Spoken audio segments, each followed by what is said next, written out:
Assalamualaikum warahmatullahi wabarakatuh. Saya Alia Ashifa Fajrin dari kelas 2B Agribisnis.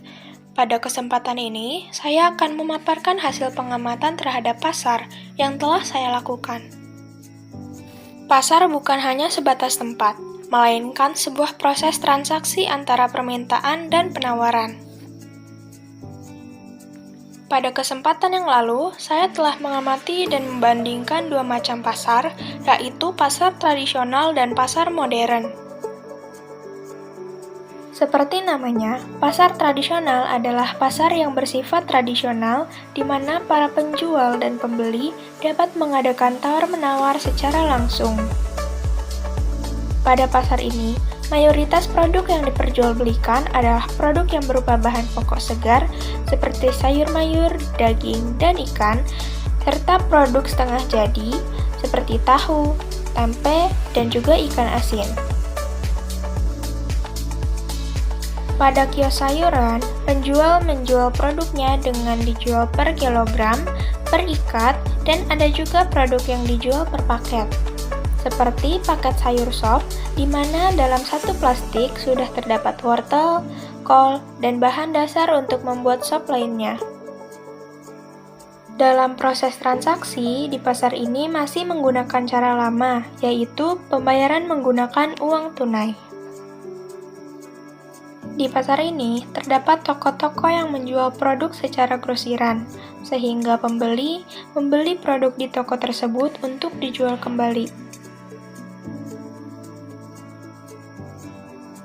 Karena produk yang dijual memiliki harga yang terjangkau, pasar ini cocok untuk dijadikan tempat membeli produk untuk diolah dan kemudian dijual kembali dengan tujuan mendapatkan keuntungan.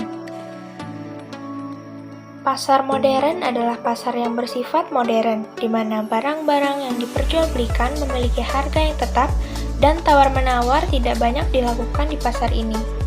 Produk yang ada di pasar ini sangat beragam, mulai dari produk pertanian segar seperti sayuran, buah, dan daging, produk setengah jadi, hingga produk olahan siap saji yang dijual di tempat makan hingga coffee shop di pasar ini. Selain berjualan secara langsung, tidak sedikit penjual di sini yang menjual produknya melalui media lain seperti melalui telepon dan juga WhatsApp. Dalam cara bertransaksi, para penjual menyediakan barcode sehingga konsumen dapat bertransaksi secara tidak langsung, yaitu dengan transfer ke rekening penjual.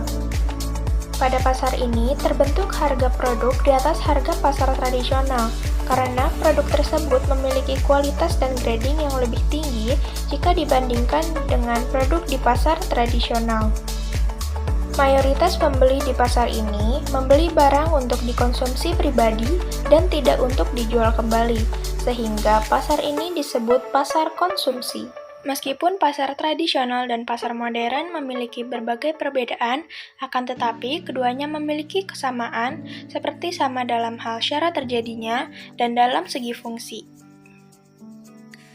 Syarat terjadinya pasar yaitu adanya penjual, adanya pembeli, adanya barang atau jasa yang diperjualbelikan, dan terjadinya kesepakatan antara penjual dan pembeli. Fungsi pasar yaitu fungsi pembentukan harga, fungsi distribusi, fungsi promosi, fungsi dalam menyediakan barang dan jasa untuk keperluan masa depan, dan fungsi dalam mengorganisasikan produksi. Sekian pemaparan hasil pengamatan terhadap pasar yang telah saya lakukan. Terima kasih atas perhatiannya. Wassalamualaikum warahmatullahi wabarakatuh.